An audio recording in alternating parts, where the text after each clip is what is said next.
most of the Okay, this meeting is being recorded too, which I'm going to be sending this link out to anybody who has signed up. So if you guys who are here, if you find the desire to forward this on to anybody who is not here, or you think it could just be helpful to somebody else, feel free to send the recording on to them. So most of the time when we do this, John and I kind of go back and forth on this. I'll do half of it, he does half of it. That's usually, it takes about 2.5 hours.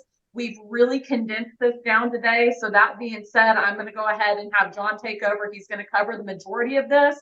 And then we've got a spot in here where our business partner, James Richardson, is going to step into it. And he's going to be doing a case study of one of the companies that we've actually bought. So you can see how the tools and resources that we're using are going to be implemented into a real life scenario of a business that we bought about 1.5 years ago. And we're currently under professional management on that one.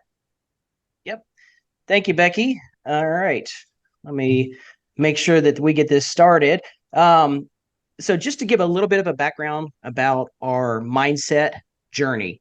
Originally, when I created this slide, it was kind of a financial journey, but it's really been a mindset as we have stepped through. And knowing that we've got a bunch of realtors, I'm not a realtor, but I am married to one.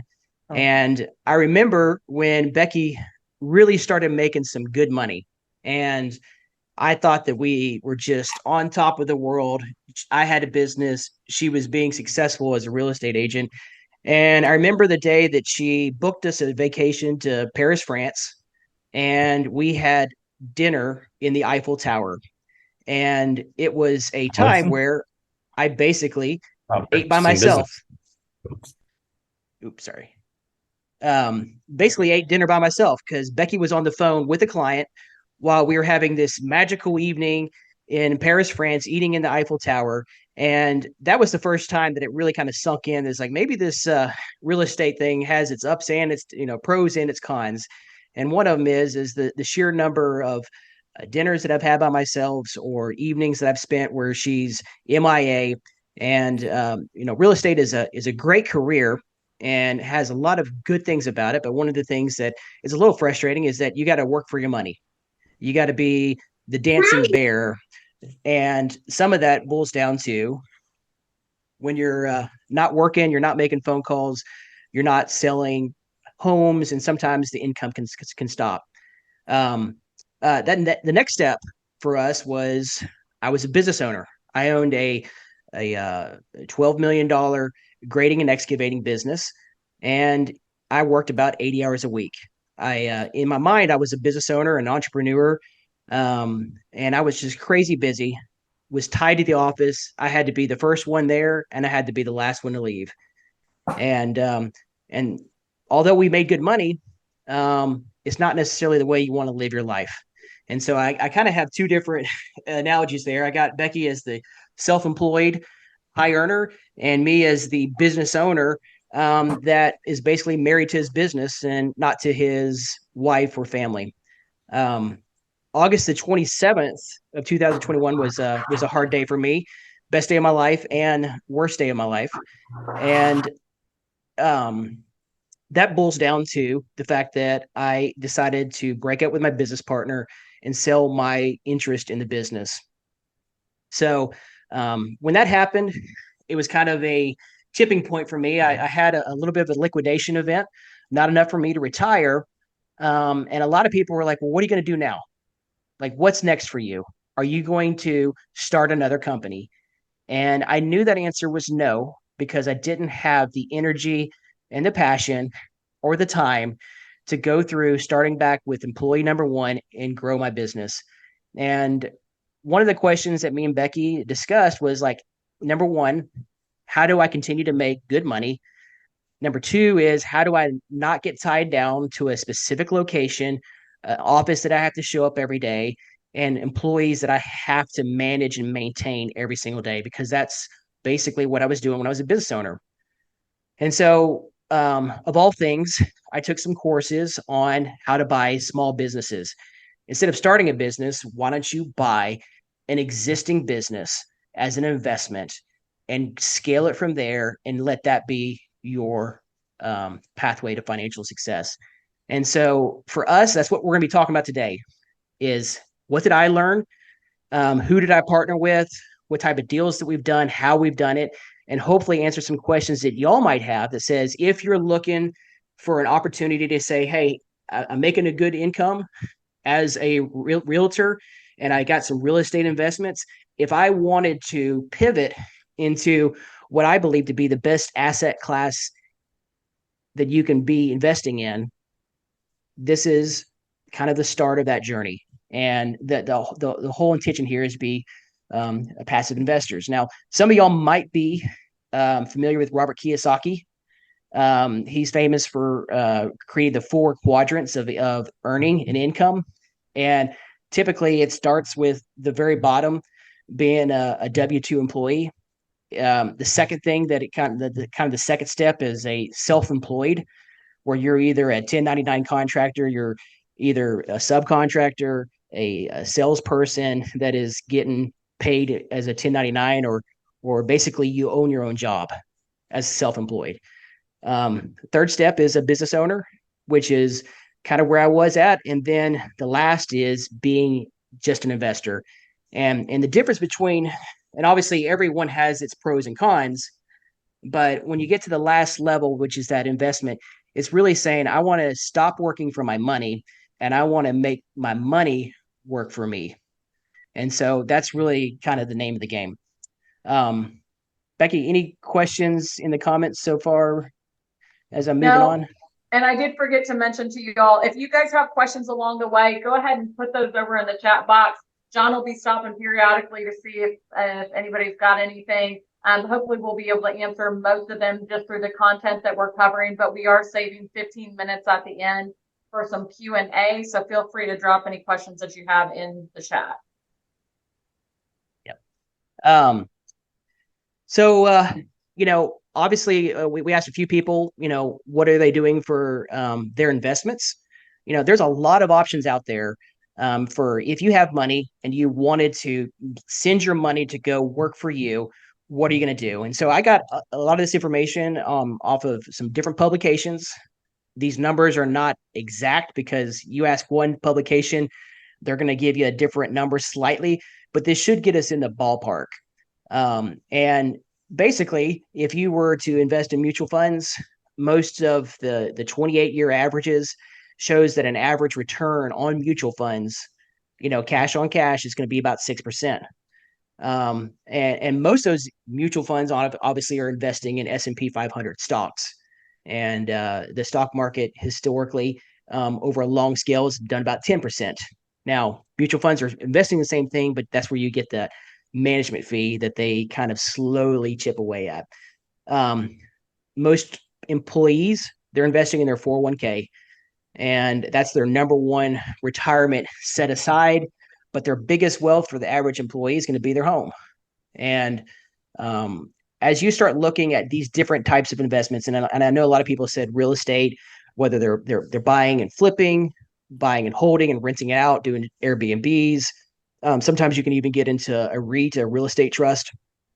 You're going to see that anytime you're getting in that 10 to 12%, that's pretty much what the average investor in America, a majority of Americans, are trying to shoot for that 10 to 12% return on their investments.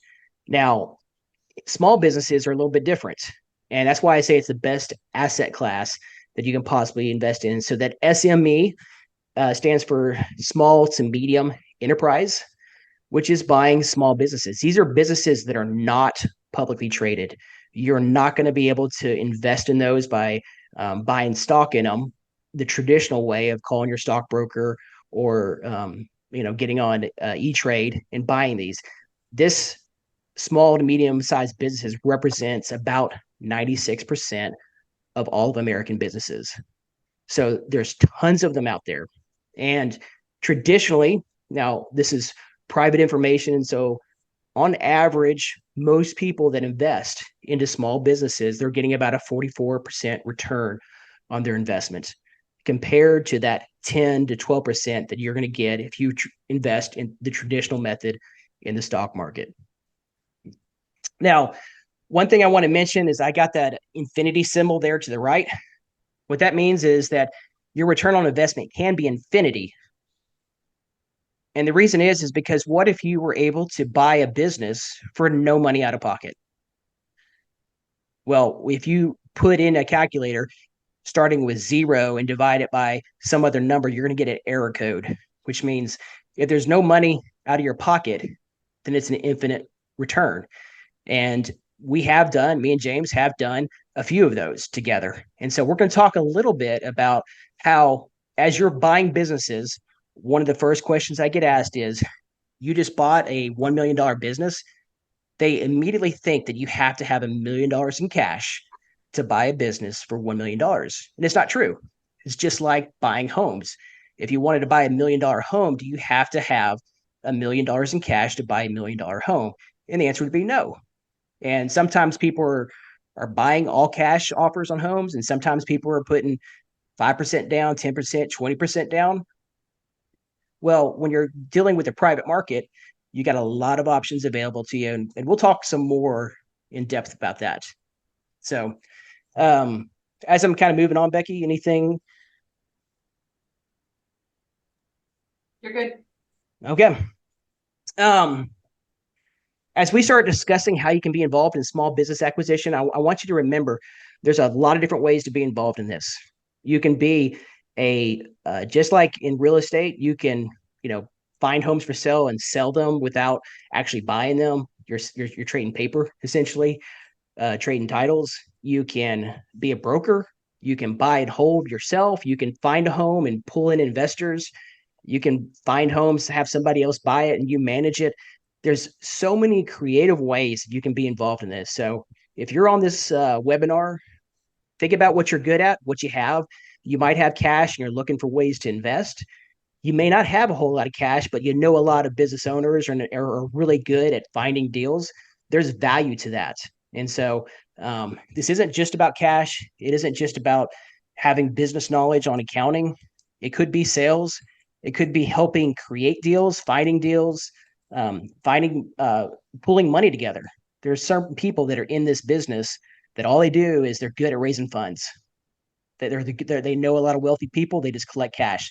So I want you to keep your mind open and figure out what's going to be the best fit for you. So I'm sure several of you have heard of what they're calling the Great Wealth Transfer.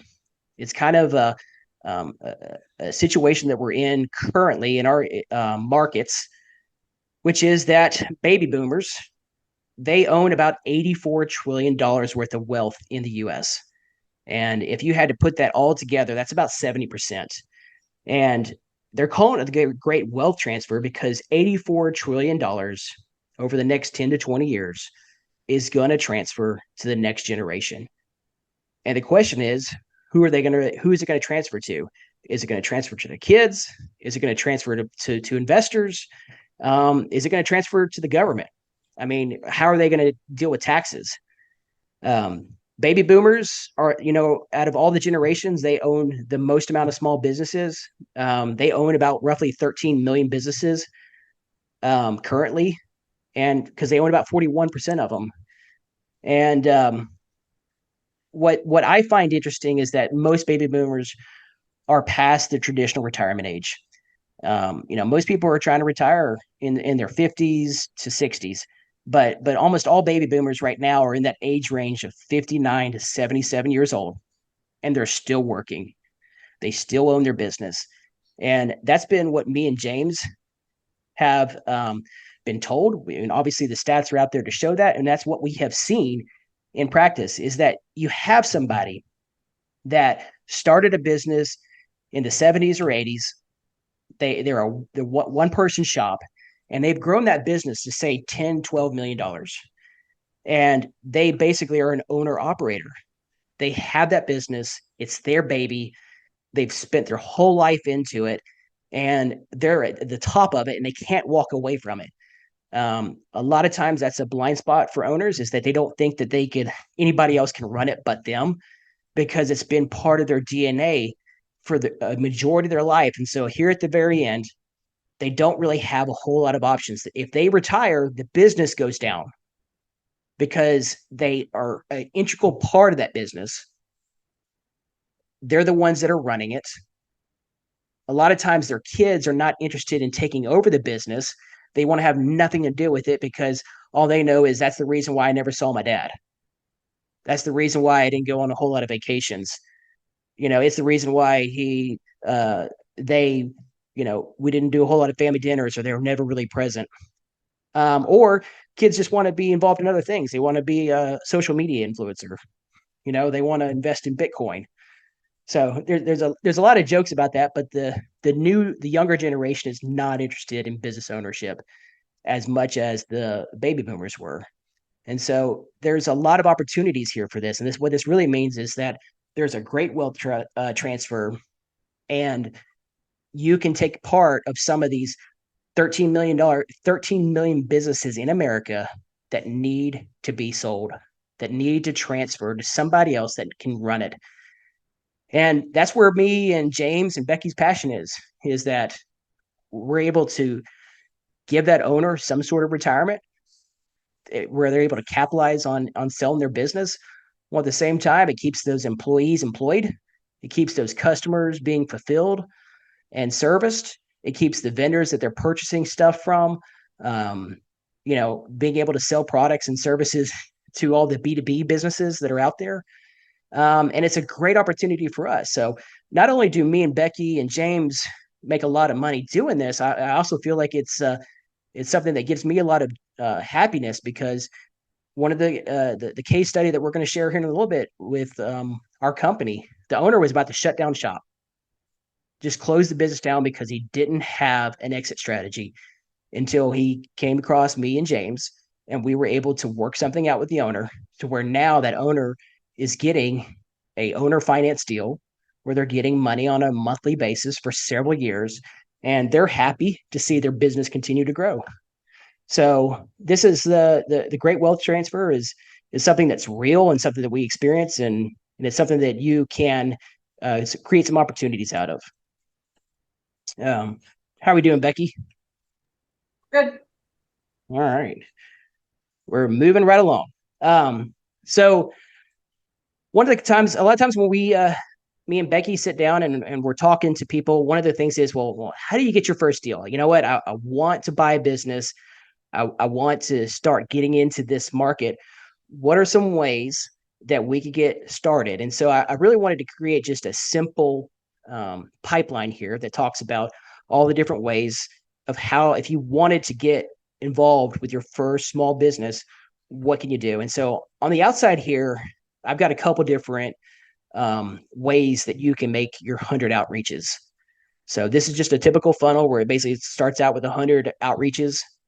A lot of times, people that what I've experienced is actually higher than this, but what most people say is that if you make 100 outreaches to 100 small businesses, you're probably going to have about 60 people respond.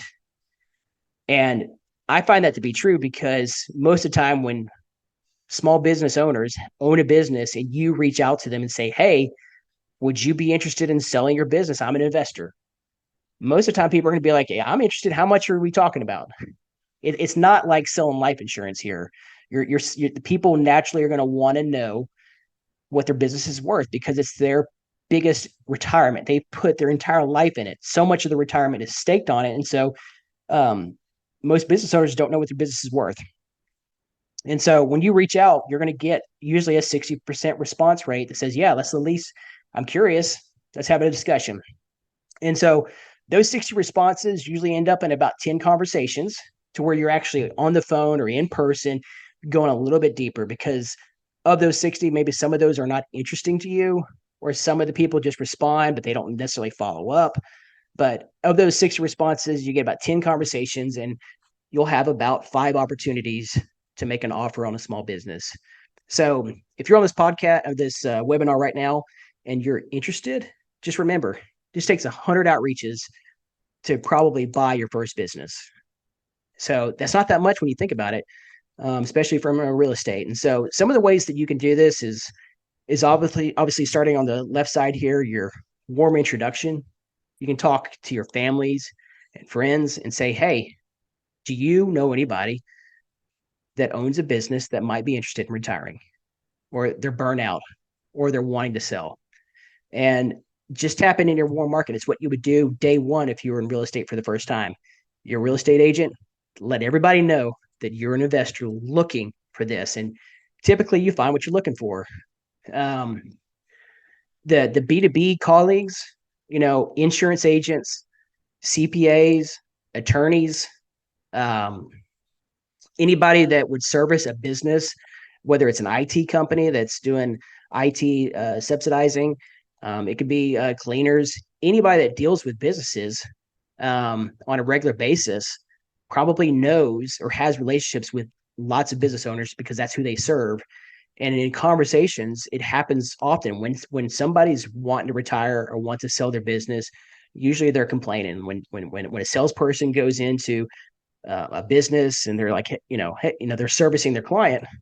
I mean, they're having a conversation, they're building relationships, and that's when those conversations come up. Like, gosh, I'm really burned out. I'm ready to retire. My kids don't want it. I don't know what I'm gonna do, but I got about 3 more years in me. I mean, these are the types of conversations that business owners are having with so many people. You just got to find out who are those people they're talking to and go talk to them because they're going to know the people that might be interested in selling their business. Um, Letters and emails is kind of another pathway here is that if you know specifically, and I'm going to talk about how you can identify specific people that you might, specific industries that you may want to target, but getting a hold of addresses, emails, and phone numbers for targeted businesses is not that difficult. There's a lot of resources out there, from Zoom info to databases, even over on the right hand side, LinkedIn. LinkedIn is great for that. I know that a lot of real estate agents don't use LinkedIn. They like TikTok and Facebook and Instagram, but LinkedIn is the business social network. And if you wanted to find out who is the owner of ABC Heating and Cooling, you could actually type that in. A lot of times you're going to see that they have advertised that they are the owner of this or they're the salesperson of this. And then you can reach out specifically to them. And sometimes they even have their email addresses on there or their websites. So, make 100 outreaches. It's not going to be that difficult once you kind of get targeted to find out some of these responses. Becky, any questions so much? All right. So this is my strategy for finding off market deals. These are businesses that are that need to be sold, but they're not necessarily advertised as selling. We like this because if we can be the first person in the door in the first conversation, we're not in a competitive environment where they have lots of suitors. Usually, when you reach out to a business owner and you find somebody, you're the only person talking to them. They haven't been talking to business brokers, and a lot of times you are their lifeline to retirement. And though I honestly see you as that, to where it's like, hey, if I want to get out of this, John is my best option to do this. And when you start having conversations and you build rapport, it gets a lot easier to do what is my favorite thing, which is owner financing, is to get the owner to say, hey, I'm going to buy your business and I'm going to put a little bit of cash down, but also I'm going to owner finance this, and they're going to get an interest rate. A lot of times we're terming this out and I don't have to get it underwritten by a bank. I'm able to say, hey, let's do a 5% interest on a 25-year amortization, but with maybe a 5-year balloon. And I'm able to give them, it also helps them on their taxes. And a lot of times when they talk to business brokers, a lot of times they get the list. The business brokers get the listing because they're going to tell them that you're going to sell your business for a really high price, and you're going to get 100% cash, and you're going to walk away day one. And so it's kind of the pie in the sky concept that a lot of business brokers say to the business owners so that they get that listing.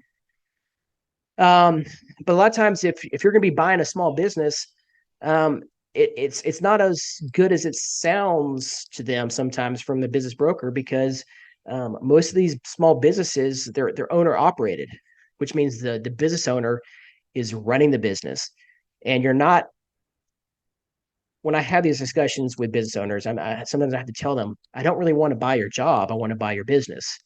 But right now you're leaving. And so I have to replace the most important person in this business. So let's have a real discussion here about what the business is worth without you being involved in it, and how we're going to transition from you running it to somebody else running it.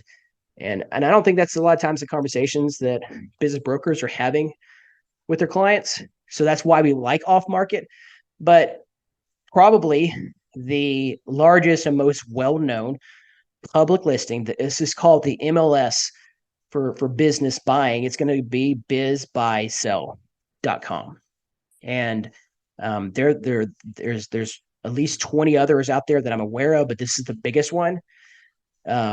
This is where you can go and you can select, hey, here's my city, here's the type of industry I'm in, here's the size business I'm looking for, and you can do a search and you can find all sorts of businesses that meet the industry specific or the region specific.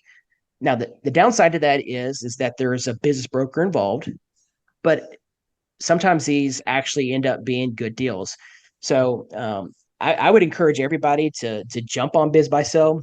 Not necessarily say this is going to be the first place that you find it, because the best deal you're going to find is going to be off market. This is just a good place to start seeing what is the revenue, what are they wanting.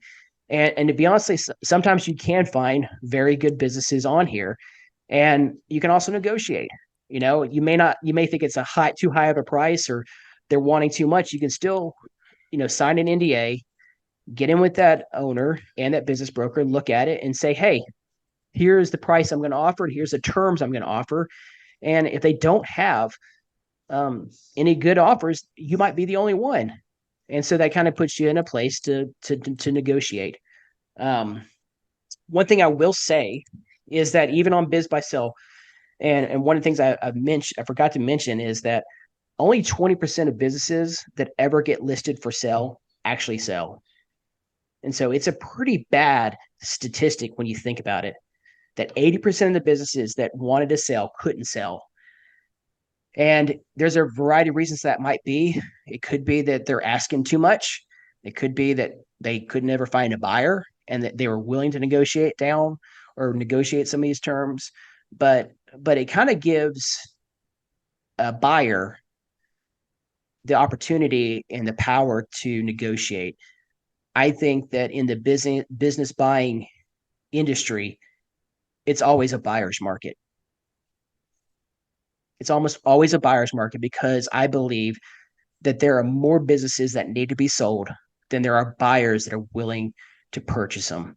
And so that gives, in a buyer's market, the buyer has negotiating power and negotiating leverage. How are we doing so far, Becky? Good. I mean, no questions yet. Not a single one. We got to take a break. I need to have a little bit of somebody that has a question as we're going through here. We got 30 participants. I know there's one question.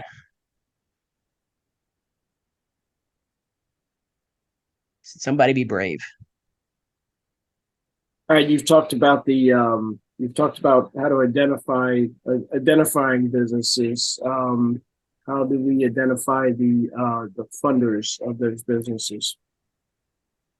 I mean, so I mean, that's a great question. I mean, how do you identify the funders? Now, there's a lot of different. I didn't go into too much detail to this, but I'll give you the short answer. Number one, you can borrow money. You can get an SBA loan. You can get a conventional loan. Number two is you can get the owner to finance, do an owner financing, that let the owner fund the business, and the business profits pay the owner. And that's actually a pretty easy sell, because a lot of times if they're selling a business for $1 million, they're automatically going to be paying capital gains and be in the highest tax bracket you possibly can be year one. So what if we broke this into, let's get you, instead of $1 million, if you were selling a business for $1 million, how about we get you to where you're getting 250 or 300,000 a year, right, on that, and spread it out over a couple of years. And on top of that, if you ask an owner, hey, if you got $1 million today, what are you going to do with it? One of the questions is, well, I'm going to put it in a CD, or I'm going to put it in the savings account. Well, what if you started making money on that right now day one, you can start giving some interest to it. And typically what you're going to find is at the end of their retirement age here, most of the time they're only really having plans on spending a couple $100,000 to buy a boat, buy a RV, buy a vacation home. Maybe they're just wanting to pay off their mortgage. Who knows? So that's a few. And then the other is that as me and Becky and James have gotten better at this, it's not that hard to find people that have money that are looking for good investments. And if you can make an argument that says, hey, I can get you an 18 to 20% return on your money, let's get some money put together. And so sometimes you can find people, if you know people that are wealthy, that are active investors, are looking for opportunities to invest their money in places other than real estate or other than the stock market, you can do that. John, I've got a couple of other questions here. Okay. Raven asked how you decide what category of business works for you.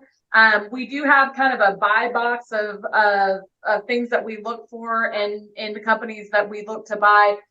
We're looking for something that's usually been in business for over 10 years. So many businesses fail in the first 2 to 3 years. So we're looking for something that's got some longevity. We're looking for something that's got low industry disruption. So if we're looking at technology and saying, okay, how is AI and all this, how is it going to end up changing the way that this company operates or does business in the near future? That's probably something we would shy away from. Another thing is just retail, restaurant, hospitality. Those are not types of businesses that we would typically be interested in buying. High turnover, there requires just a lot of babysitting. If you think about companies like manufacturing, where you're like, okay, you're able to generate a lot of revenue with a fewer amount of people, that's always more attractive. So those are some things that we're looking for. Everybody, when we get into this space of talking about buying businesses, a lot of people are like, I'm going to go buy a laundromat or a car wash, self-storage. Those are kind of three of the top ones that we hear, because if you think about, man, that's kind of a set it and forget it.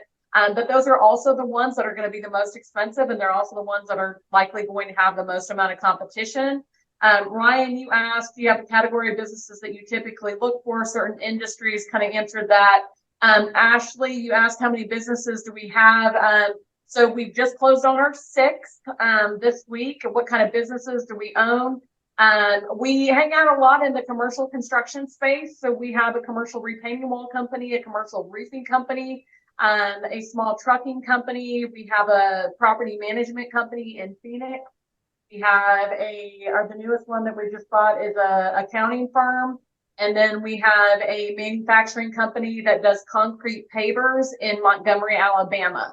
So while a lot of our businesses are kind of centered, within a stone's throw of where we're at here in the Nashville, Franklin area, we do own some businesses out of state. And then Michael, same thing. Yeah, I'm assuming restaurants are an industry you would typically avoid. That is correct. It's very, very hard to make money long-term in those industries. All right. Once you buy the business, how do you turn it into passive income? We're going to get there, Nicole, in just a second. And then what small business buying class did you take? John, I'll let you speak to that. Yeah. So one thing I'll say is that there's a lot of people that says, okay, I want to buy a business. What's the first business I want to buy? And so I want to remind you that when you're buying a business, what you're really buying is their income stream, their future earnings. And so when you look at a business, you want to look at how profitable they are. And is that profit pretty steady and significant? Is it predictable?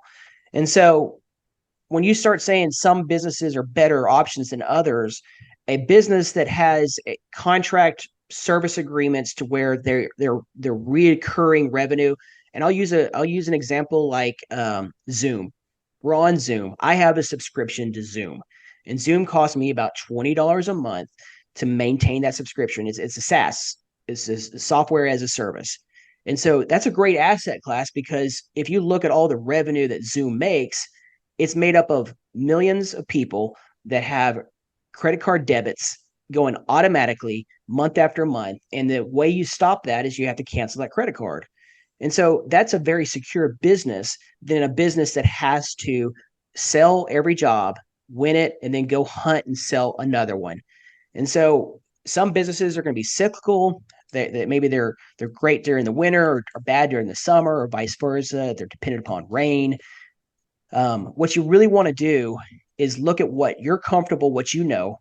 And if you're going to be running the business or being very involved in the business, I do encourage you to choose an industry that you're knowledgeable in, but that doesn't always have to be the case, because I bought a roofing company, for instance, and I don't know anything about roofing, but I can hire somebody that does know something about roofing because I'm good in accounting. So whatever involvement you want to have in your business, you can always hire somebody else to have the expertise in areas that you don't have. But the biggest thing is you want to make sure that you understand what are the risks, and if I bought the business, what is the likelihood that this projected income that I think I'm going to have year one is actually going to come to fruition. And so that's what makes some businesses real secure, because you're like, you know what? I see this happening for me. And then others is like, man, it's going to be a big risk.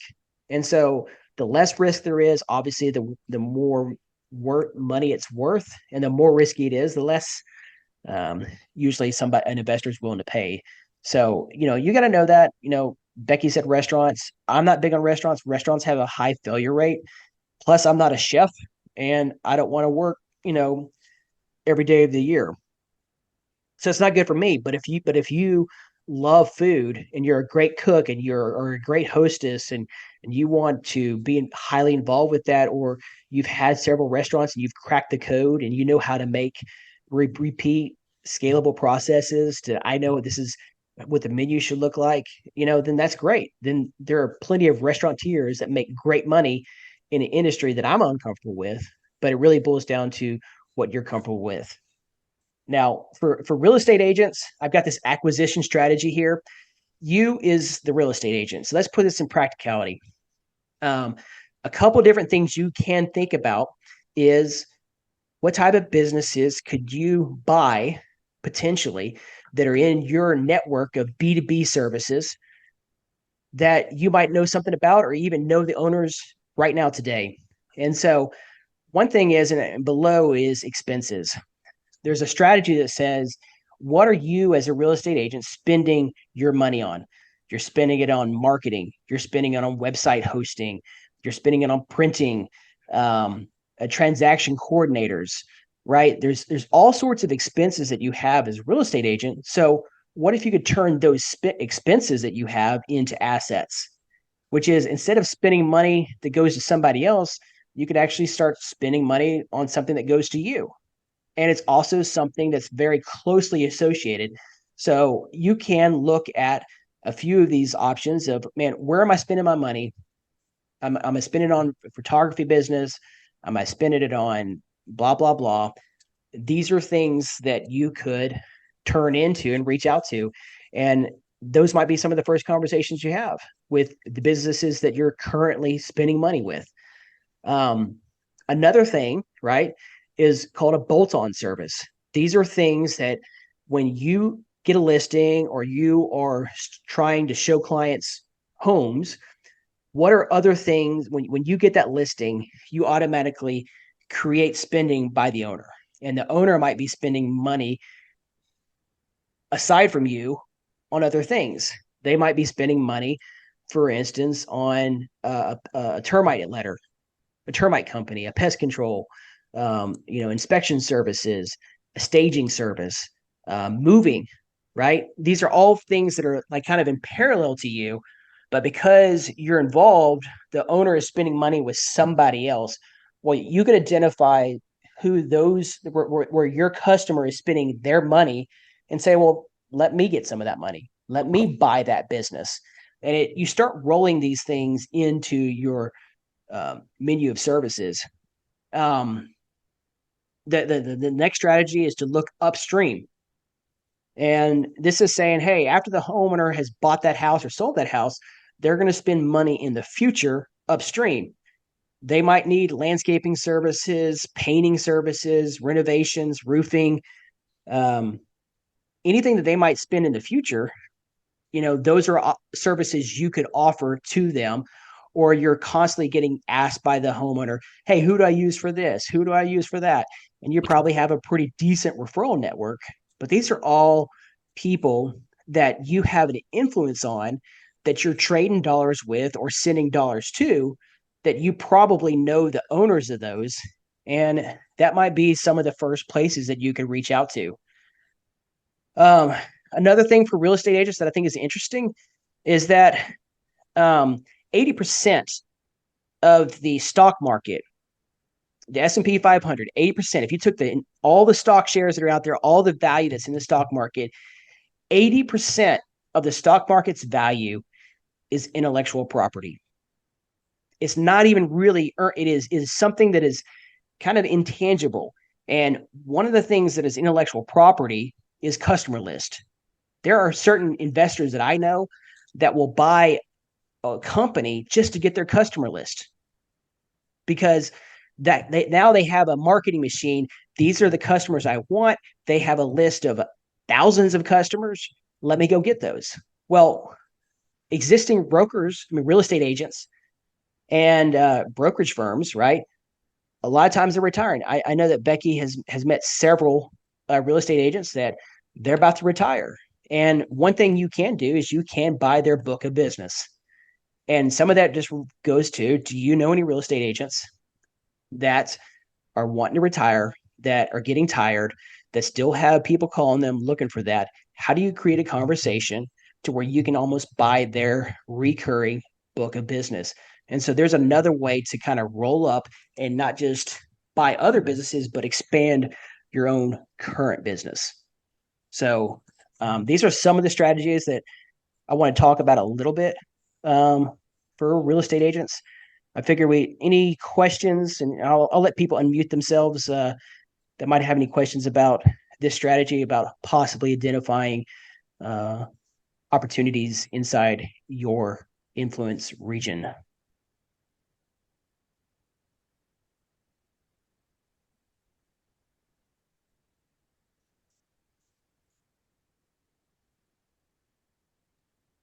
All right. So I want to give one. I'm gonna toss this over to James. James, if you're on, I want you to introduce you to James Richardson. He's my business partner. We started buying businesses together. We wanted to share kind of like start to finish one of our case studies on what business we bought, how we bought it, how we made some decisions, and just kind of give real life example as an opportunity for him to kind of explain in detail and give kind of an application to it. So James, I'll let you take over. Thank you. Hello, everyone. Yeah, so James Richardson, business partners with John and Becky. I have been asked by John and Becky to present one of our deals, and I picked this one, which was the second one we did, which is a roofing company. I picked it because John and I kind of split our companies, which ones we oversee. And so I spend, we're talking about passive income. I spend, for transparency, about half a day a week at the roofing company. So that's my involvement at this company. And I want to run you through how the deal was sourced, how we put it together, and how it's doing now. So it mostly does commercial roofing here in Nashville, Tennessee, and we acquired it in August of 2022. So kind of going on about 15 months. Our initial referral into the business was our CPA. And I want to just take a small pause and just take a step back and look at the deals we've done. So we have sourced our deals from friends that are business owners. This one came from our CPA. And the one that came after this came from someone I met at a networking event in Nashville, someone I'd never met before. So I guess my challenge to you guys, if you would like to walk this path and buy businesses yourself, is do your friends that are business owners know you are interested in this? Do the third-party professionals you work with know that you're interested in buying businesses? And are you getting out there and meeting people at networking events? That's just my challenge. I don't want to get too technical, although I'm happy to answer questions. But when you buy a business, you can either do an equity purchase or an asset purchase. We chose to do an equity purchase here after reviewing the options available to us. The reasons for that is it helped with the transferability of certain contracts on the customer and supplier side. and that there are some reasons why we don't need to get into it today. Some people prefer to do asset purchases, but you can mitigate and bring some of those benefits over to the equity side if you choose to go that route. So that's what we did. We, for a company manager, because John and I are trying to operate at the holdco level and not actually be actively involved in the day-to-day operations, we promoted an existing employee to be company manager. He was the right-hand man of this company, and we felt that he was ready, and the seller felt he was ready to step up and become the company manager. And so that is kind of the ideal scenario. And I want to point out that that hasn't always been the case for us. We've also had to hire people externally into that role. And so sometimes the way that works is you keep the seller on for a certain period of time while you then advertise for the new company manager. And these things are never perfect. Like, often they're kind of messy and a bit scrappy, but that's kind of the outcome you need to get to if you want to follow the same model that we've done, which is kind of being slightly more passive in the businesses, is find a company manager. Now, onto the numbers. The revenue for this business was about 4.5, it's between 4.3 and 4.5 million a year in revenue. And it had a slightly funky financial year, which is why it's kind of between those, that range. The earnings for the business, which is a very key kind of thing you want to look at in terms of working out how much you pay for the business. The earnings were $583,000 a year. That was an average over the last few years, and we applied a weighting to that, because you don't always just want to buy a business based on the last 12 months earnings. You want to look back and then do a kind of a weighted average. You kind of ascribe some of the value to some of the previous years. One thing we noticed when we looked at this was, even though it did normalized kind of earnings of 583, we had noticed a couple of years prior it had done 860K.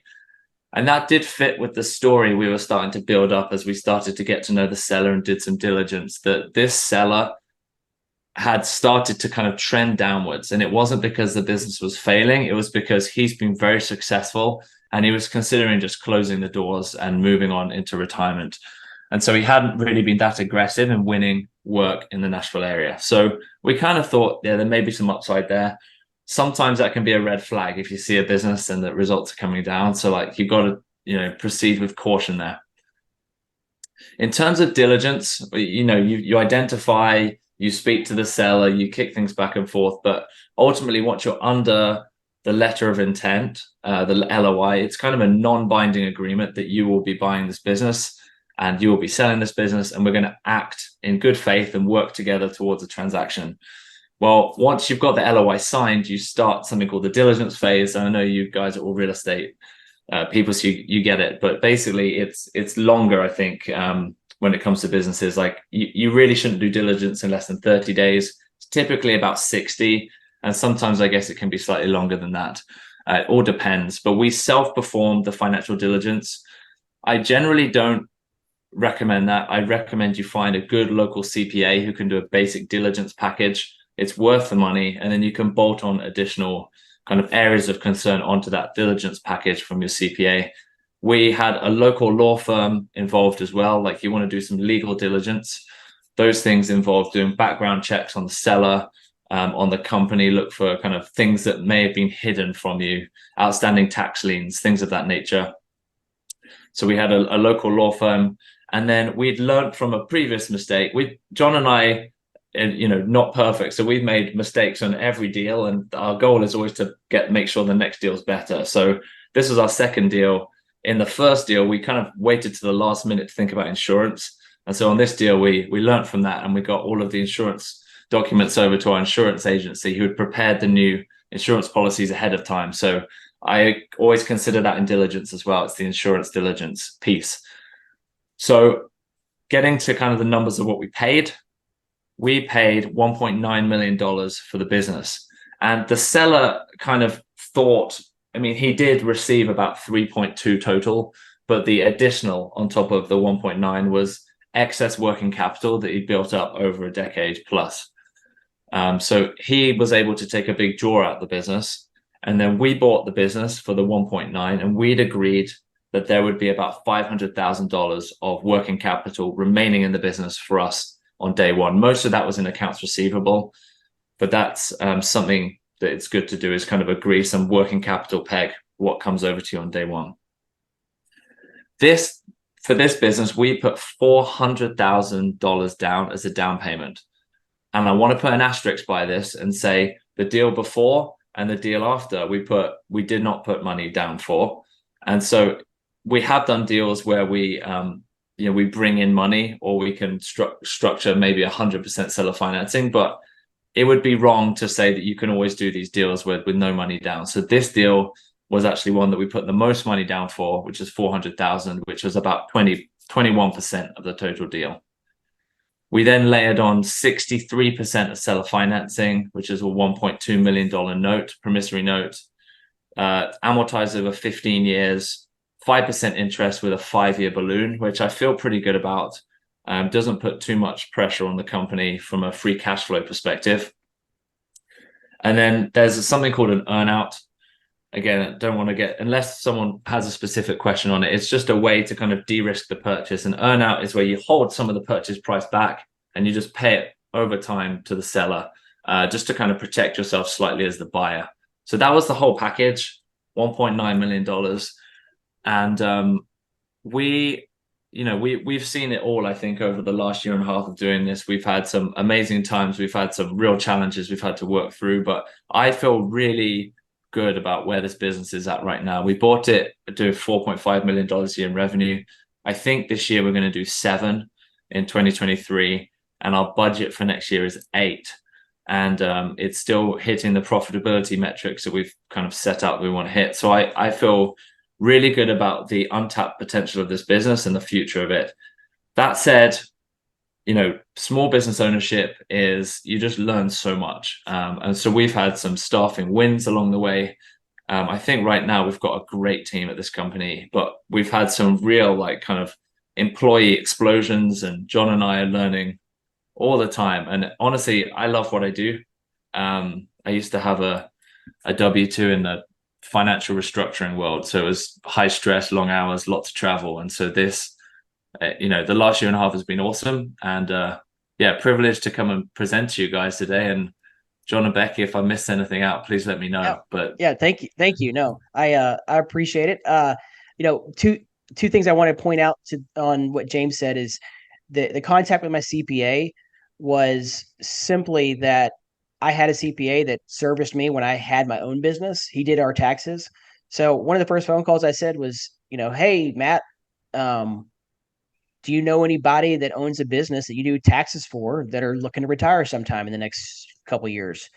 And the answer was, yes, I have 3. And I said, great. Can you put me in contact with them?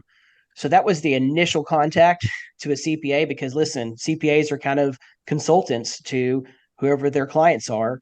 And if somebody that owns a business is looking to retire, they're usually going to be telling their CPA that does their tax planning, they're going to be one of the first people that know. And so reaching out to your CPA, you'd be surprised. A good CPA has hundreds of business owners that they work with. And chances are they're going to know 1 or 2 people that they can put you in contact with, especially if that CPA likes you and trusts you and thinks that you would be good. One other thing I wanted to sit there and also say is that the $400,000 that we put down on this was not cash. Yes, it was cash to the seller, but it was really equity that I took out on my house.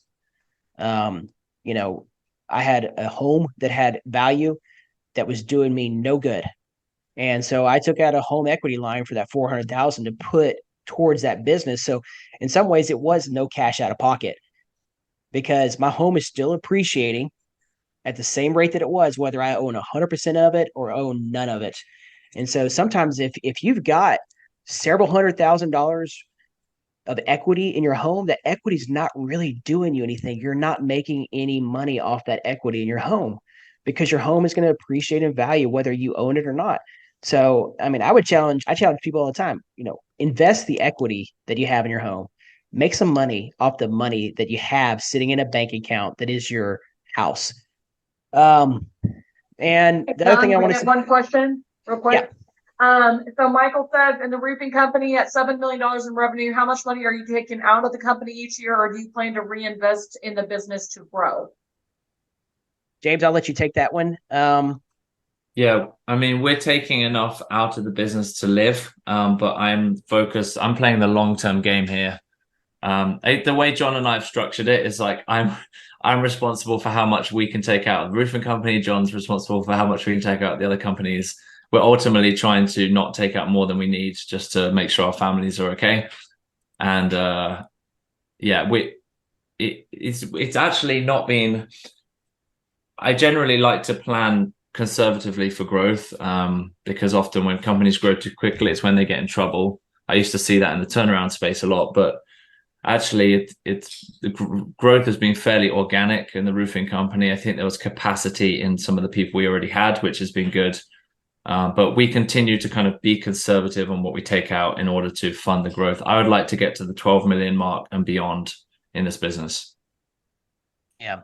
I think probably the short answer is that we take out about 25,000 probably a month, I think, roughly. Is that right? Is about right, James? We take 25 a month out of the roofing. Yeah. Yeah. Yeah. We could take more, we could take less.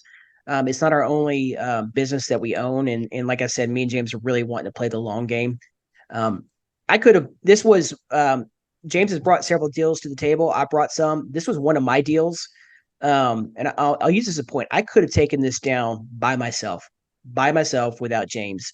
But I'm a big believer that if you really want to be a passive investor, you got to get comfortable with partnerships and bringing other people in, bringing other partners. That way, it's not 100% your responsibility, and it makes it easier to actually be a passive investor.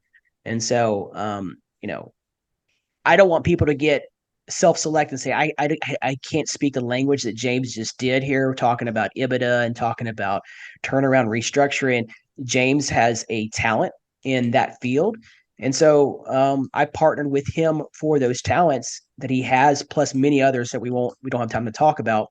But you have people in your network that might be good operators. They might have a lot of cash. They might be knowledgeable in the business that you're buying. Me and James were discussing buying an electrical company, and one of the first questions is, me and James says, well, who do we know that we're friends with that knows a lot about electrical business? And we'd go find that person and we'd make them a company manager. So get used to being in partners. It's a healthy way to go. So our strategy in the long term is we take owner-run businesses. And we didn't get into all the details about how you evaluate a business, but somebody that owns a business, that runs the business themselves, typically in the market, that's about a 3.5 multiplier of what their earnings are, or their EBITDA. And so that represents a lot of the businesses that we've purchased currently. Almost every business I think that we've purchased so far, James, I don't know if that's have been owner run. Is that correct? I can't think of one that's not been. No, that's correct. That's correct. Yeah. So a lot of times those companies they're not attractive to the private equity market, and they're too small and they're hard to sell because nobody wants to buy a job. But those are the types of businesses that are all over the place, that are available. And so that's pretty much what me and James right now target, because we can come in there and buy that business, have a discussion with the owner, get favorable terms of how we're going to purchase it. And then we figure out how to make that a professionally run business. And just by going in a professionally run business, you'll see goes up to, on average, selling for about 5.5 multiples of its earnings. So a lot of times what we do is, we have a buy and hold strategy, but if you were a buy and sell strategy, it's not a bad strategy to have right off the bat, because you notice that you can buy something on average for about 3.5 multiple, and then turn around, make it professionally managed, and sell it for 5.5 multiples. Now, the longer strategy that me and James have is that we're creating what is called a holding company, to where we're buying owner-run businesses, turning them into professionally managed businesses, and that they're all going to be under one company that is a whole company, a menu of services. And so we're going to have synergies and scalability of having a common HR department, a common accounting department. And as we grow, that will be attractive to either going public or being attractive to one day maybe being sold to private equity. And we can sell all of our companies under one company and hopefully get a 15x multiple or greater. And so that might be the long-term strategy for me and James. But at the end of the day, if we're truly passive investors, I don't really see the rush and the risk of selling a company if you've got residual income coming in spread out over multiple companies where I don't really have to show up and work for it.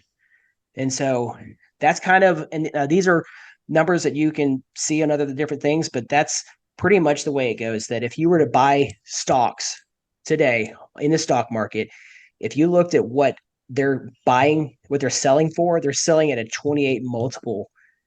And so that's why it's hard to get good returns of only 8 or 10% in the stock market, is because it's already being sold at an extremely inflated price of a 28 times what they earn. When small businesses that make up 96% of America are only inflated 3.5 times to 4 times what their earnings are.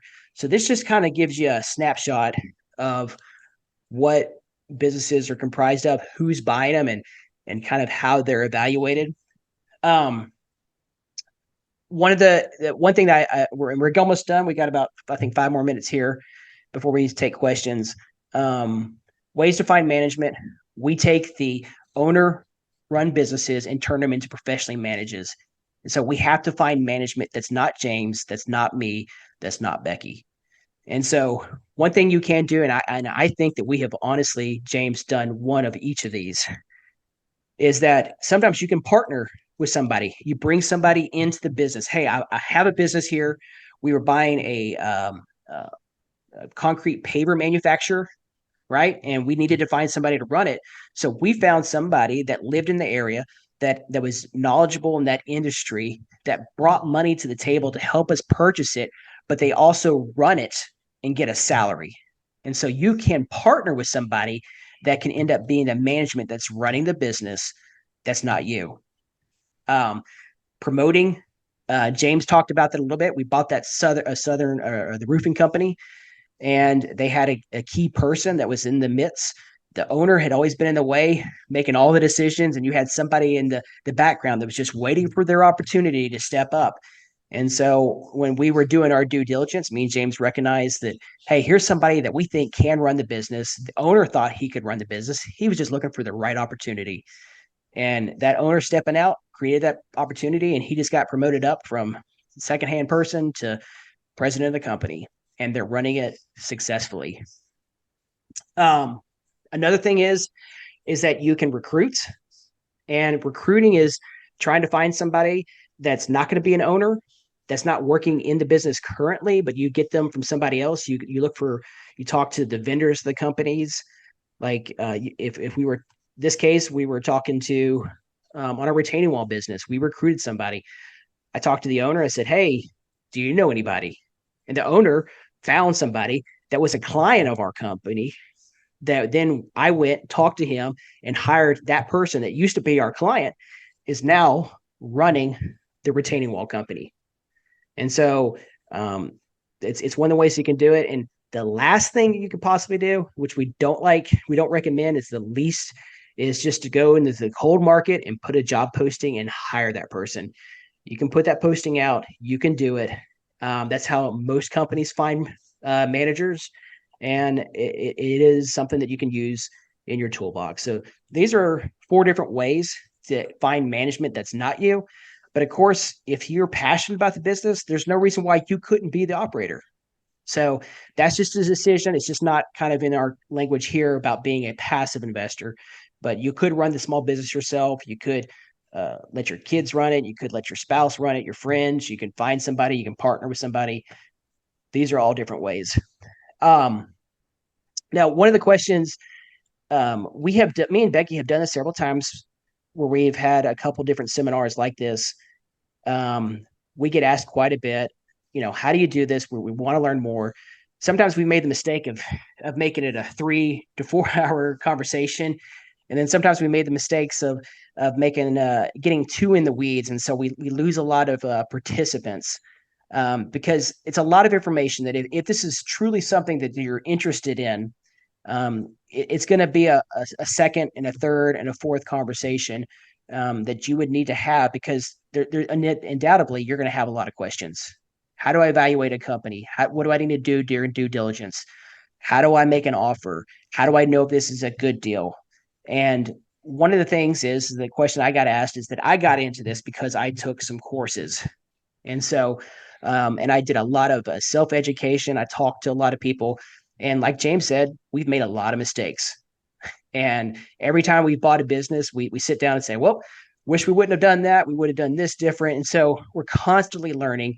And one of the things is that 10 years from now, we're going to look back at this moment in time and be like, man, we still had a lot to learn. And so healthy things grow. And so we're constantly growing. And so James, he has, I would encourage you guys to get on that QR code and take a snapshot and follow him on social media. He does a lot of case studies on his social media, Instagram, where he's talking to business owners that have bought businesses and sold businesses. He kind of is out there being very generous, giving a lot of information. He also has a course that he gives that's about 5 weeks long. Is that right? Is that right, James? It's about 5 weeks long. Yeah, it's 5. Sorry, I was just giving you a thumbs up. I'm not sure if you can see me. It's 5 weeks. Yeah. And it goes, there's a community attached to it as well, like kind of the accountability community as well. Yeah. And so he's a great resource that if you want to get some practical knowledge about how to do step by step by step, he's the person that I would encourage you to follow on social media and consider having some additional conversations with him, reaching out, asking, maybe getting some of his resources or taking one of his webinars and courses. And then the other thing is that if you guys have deals, people, and you're looking to partner with people like me, James, and Becky, I'd encourage you to reach out to Becky. Becky's QR code is there too. We're constantly looking for other opportunities, and we're never trying to get 100% of the business. There isn't a single business that I own more than 50% of. And at the smallest, I think there's a business that I own, 8% of, James? The property management firm. Oh yeah, that was it's about that. Yeah, we've got a small stake in that one. Yeah, so I go anywhere from 8% all the way up to 50%. Not a single one do I have more than 50%. So we, in the long run, have an operating business. We're looking for companies. So if it's something that you want to go out and find opportunities and bring them back, we can figure out ways to partner together and package a deal. Well, at the same time, I want you to feel like Becky and me and James can be people that you can just bounce some questions off of. We've got time now. We may not have time in 5 years. I don't know what the situation is going to be. And of course, if you want to get some good regular content, follow James on social media. And if you want to get really into the weeds and take this serious, he's also got a course coming up here, I think October the 24th, that's about 5 weeks long and really gets into the nuts and bolts that would have been a little bit too much to share, I think, in this 1 hour webinar. Yeah, John, we're getting ready to be cut off here by Zoom in 2 minutes, so we don't have a whole lot of time for Q&As. But you've got my contact information on there, James's as well. If there's any follow-up questions that you guys have that unfortunately we ran out of time that aren't able to get to, y'all feel free to reach out to us directly. Thank you so much for your time today, for showing up. And if there's anything we can do to be of service here in the Franklin, Nashville area for your real estate needs, or anything that we can do to answer any further questions on your business buying journey, we're available, and don't hesitate to reach out. There are no dumb questions. So let us know what we can do to help. But thank you guys so much for showing up. We really appreciate your time.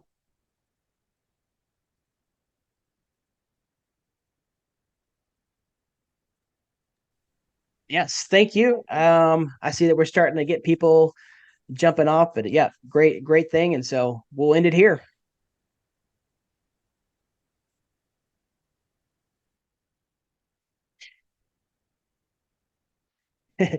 See you, Phyllis. It was good having a dinner with you that one time.